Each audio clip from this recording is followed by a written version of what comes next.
A lot has changed since the 90s.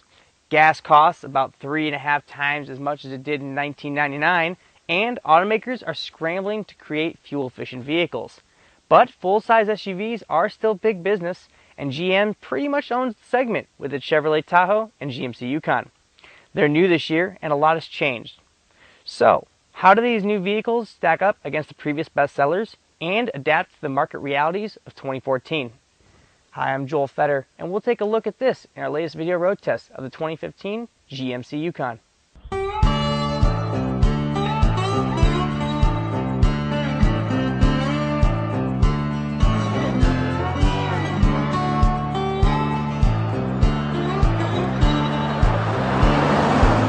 For the first time ever, the Yukon doesn't share a single body panel with the Sierra pickup truck on which it's based.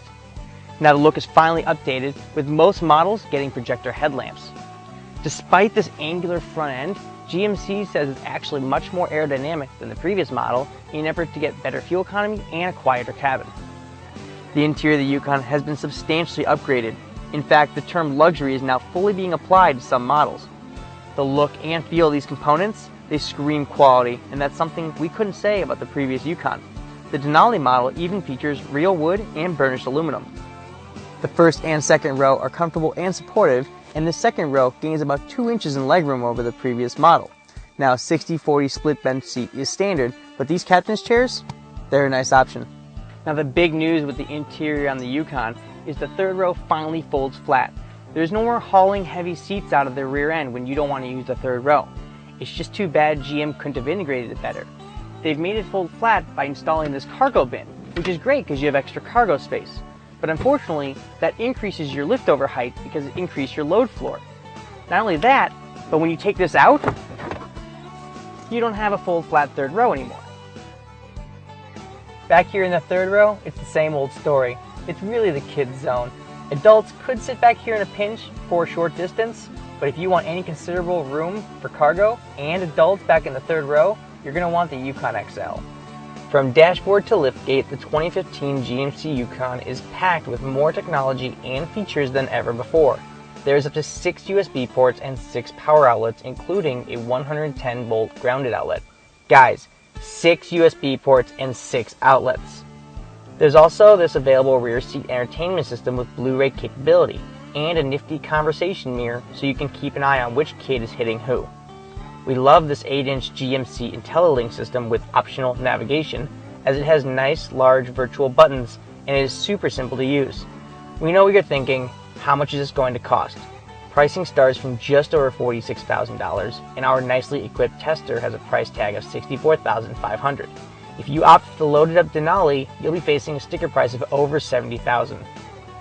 Neither NHTSA or the IIHS has tested the new Yukon yet, and while this new one is structurally different than the old one, that old one did score well in past tests. We'd imagine this new one will do as well or better as GM has improved the rigidity of the structure. Further, there's new safety tech here, such as forward collision alert, park assistance sensors, lane departure warning, lane change assist, rear cross traffic alert, and adaptive cruise control among the standard and optional equipment. There's also available front center airbags when equipped with the front bucket seats. See, we told you there's a ton of stuff. Under the hood of the Yukon, you'll find one of 2 engines, either our tester's 5.3-liter V8 rated at 355 horsepower and 383 pound-feet of torque, or the optional 6.2-liter V8 rated at 420 horsepower and 450 pound-feet of torque, which you'll find in the Denali trim. Both engines are connected to 6-speed automatic transmission with a choice of rear or four-wheel drive. Both have direct injection and cylinder deactivation technology for better fuel economy. So basically, sometimes you are running a massive V4 under light loads. Crazy, right? Driving the new Yukon is a lot like driving the old one, as it should be. But the electric power steering, improved structure, and drivetrain upgrade all come together to make it better than the previous model. We like the seating position, and the overall feel is one of capability. So what's the bottom line with the 2015 GMC Yukon? It's a better Yukon than ever, with modern V8 engines, better interior packaging, and a very nice interior. Be sure to read our full review on thecarconnection.com and follow us on social media, Facebook, Twitter, and YouTube. I'm Joel Fetter, and thanks for watching.